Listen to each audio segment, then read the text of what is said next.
Hi guys, welcome to Northern Oz Explorer. I'm Drew. So today we are travelling down to Nitmiluk National Park, or Katherine Gorge. It's the second weekend that the park has been open since the coronavirus restrictions have lifted. So it's a good opportunity to get out of the house now that we're allowed to and go out and explore the great outdoors. So on this video, I'm going to give you a quick overview of our Hilux camping setup at the moment. It's not complete, but we'll run through that. We'll show you the camp setup once we get down to the campsite, and some of the bushwalking we're going to do around the area and the trails round through the gorges. So we've been on the road for about an hour now, travelling at about 120 kilometres an hour. The speed limit in the Northern Territory is 130, but anything over 120 you start to really use up a lot of diesel. So at the moment we're averaging about 12.5 litres per 100 kilometres, which is not too bad considering the weight that we've got in the back. And the roads, although you would think they're quite flat, they are a little bit hilly going up and down.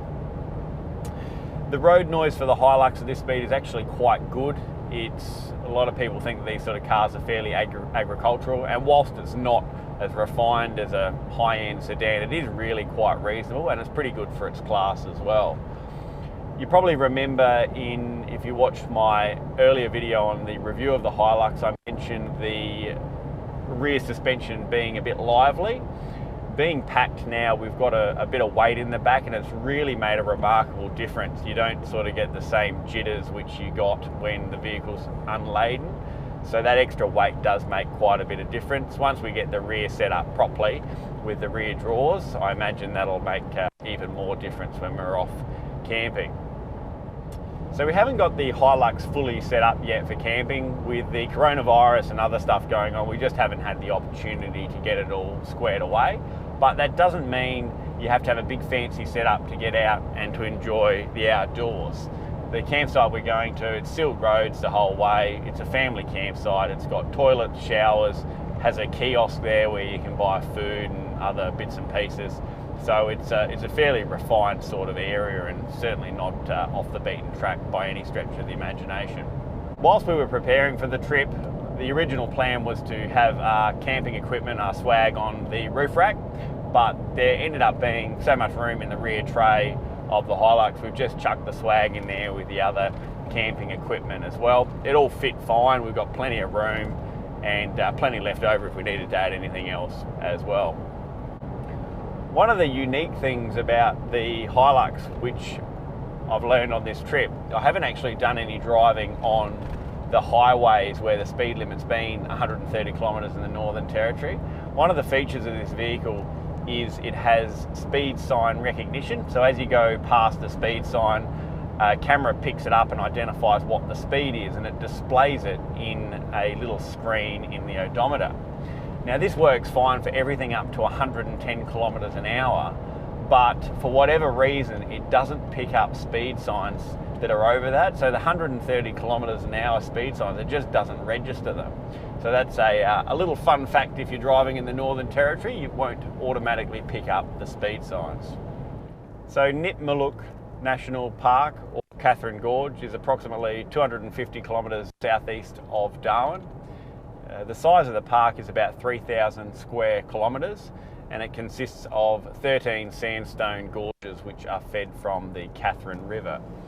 Being sandstone gorges, as you can probably imagine, the waterway cuts through them, so it creates for some fairly magnificent scenery, and it creates a number of plunge pools throughout the area which you can swim in. If you swim in the designated pools, they're under a crocodile management plan, so the chances of coming across a snapping handbag are fairly limited. However, having said that, they can't say that there's no risk, but of course you stick to the designated areas, and the chances of coming across a crocodile are very limited. The traditional Aboriginal owners of the area are the Jawoyn and Dogomen people. For thousands of years they've maintained their culture and traditions through stories passed down through the Aboriginal dream time, and that's how they've held their culture, with the passing of stories from one generation to another.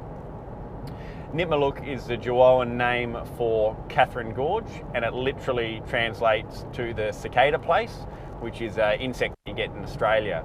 So we'll see if we see any of those whilst we're out there.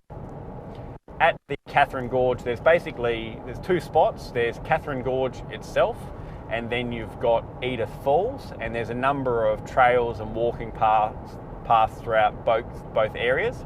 And there's a park, a loop that you can do from Katherine Gorge through to Edith Falls, and you can camp along the way. It's a one-way camping path, but you need to take a couple of days to do that, backpacks, and be completely self-sufficient. So obviously we're not going to do that walk, but we will do some of the trails around the area. At Katherine Gorge itself, there's a number of camping facilities, accommodation. You can hire canoes and other bits and pieces. It's really well set up for tourists. At Edith Falls, there's not quite the same level of catering to tourism. However, they do have a kiosk there. They've got live music, I believe, on a Saturday night. You can get pizzas and a few other bits and pieces as well. The walk that connects Katherine Gorge and Edith Falls is 58 kilometres long. It's something that you should only undertake in the dry season due to the weather. You have to be completely self-sufficient and carry everything you need, your food and water, camping facilities on your back.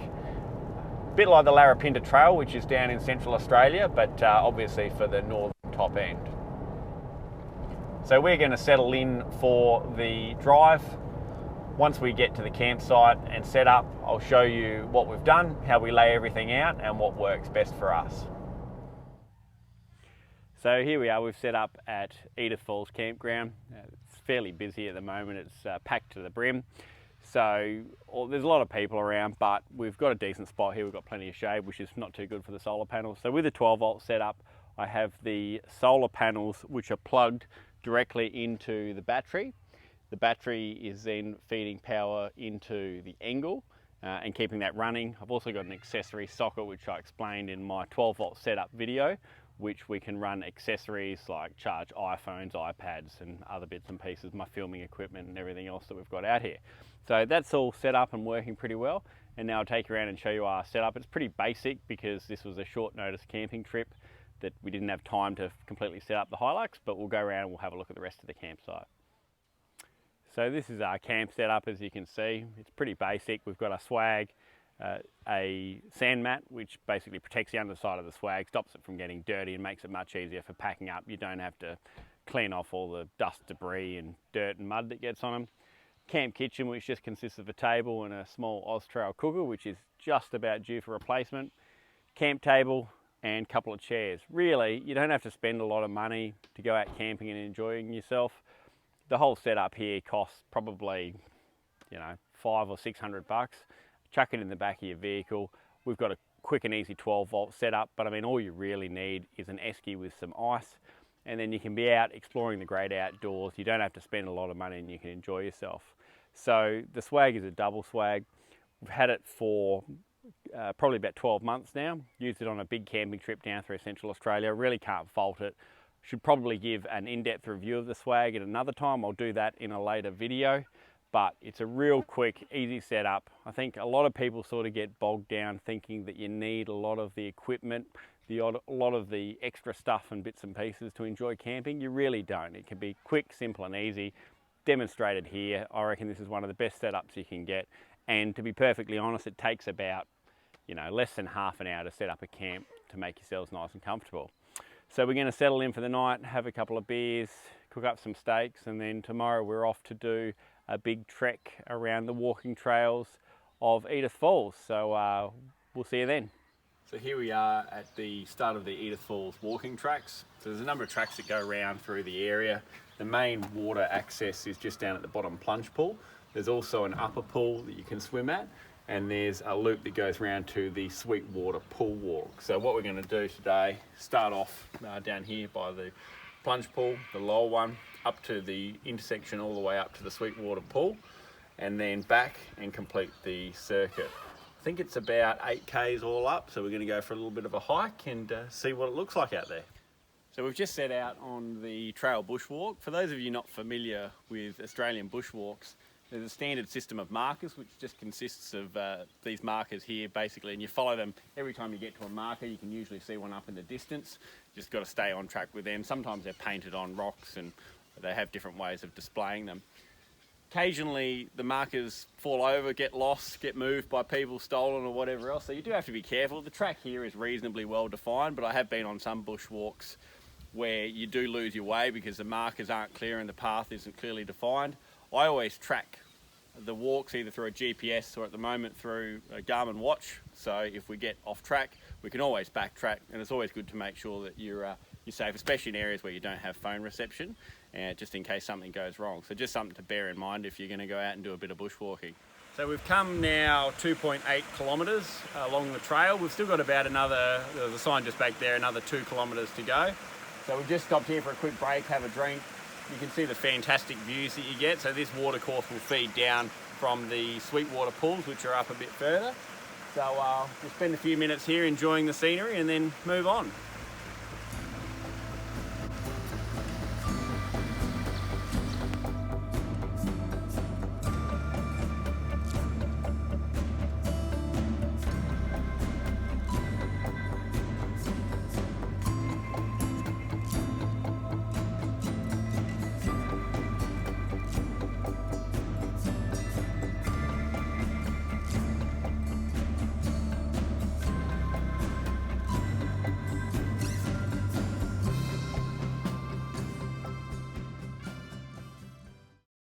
So we've just arrived at Sweetwater. They've actually got toilet facilities which are quite modern and new, which is good. So we've just gotten changed. It was about 5.2 kilometres walk here.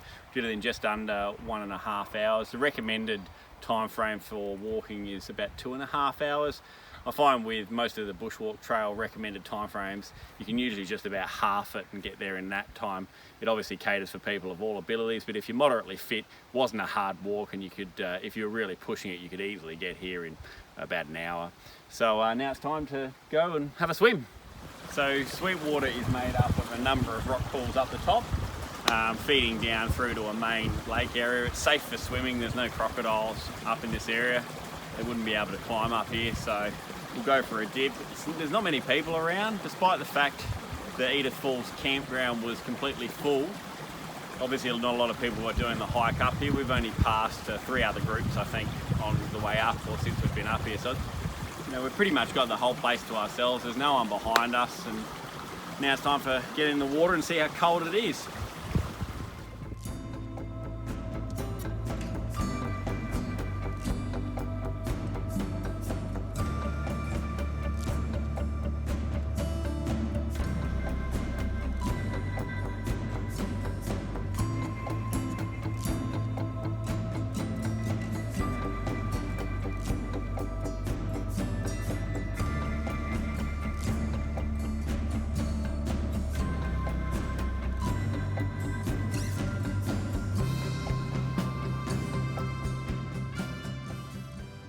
So we've been for a swim. Water wasn't quite as cold as I thought it probably would be. It was okay once you're in. A few more people arrived whilst we were in the water, so we must have left just a little bit ahead of the crowd. Still not a huge amount of people. So now we're going to head back to the fork in the road and go to the upper plunge pool of Edith Falls and have a look at that and see what that's like. So the trails around this area run from all the way from Katherine through the Katherine Gorge out here to Edith Falls. They're actually old hunting trails which were used by the Jawoyn people, an indigenous tribe who used to use the area hunting for wallabies and other animals which are quite plentiful along here. So the tracks that we're travelling across today have actually been used for tens of thousands of years by traditional people of Australia as part of their main food source. Obviously you can appreciate as a long watercourse, you're going to get lots of animals around these areas as well. So we've just stopped at Lillian Lookout, which is on the trail and really does show you or showcase some of the fantastic scenery you can see around this particular area of northern Australia. You can see in the background down the bottom is the main pool for Edith Falls. That's where it sort of culminates and where the campground is, but certainly spectacular views from up here. So this is the upper plunge pool just behind me. So we're going to head down there now and have a bit of a look.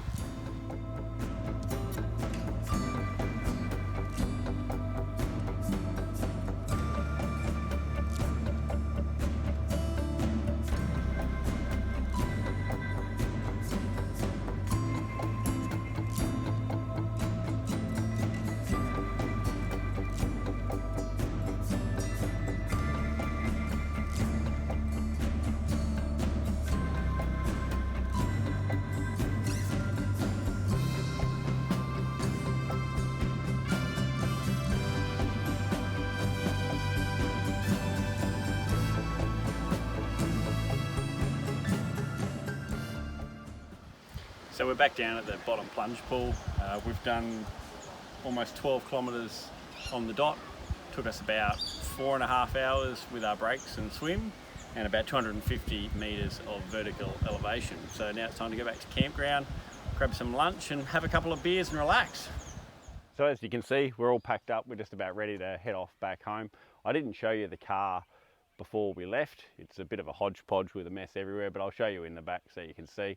But it just goes to show you don't really need to do much planning and preparation if you just want to have a quick weekend away. So I hope you've enjoyed this video. Leave your comments in the comment field. Let me know what you've liked about the video, what you'd like to see next time. Please make sure to like and subscribe if you've enjoyed. And as always, thanks for watching.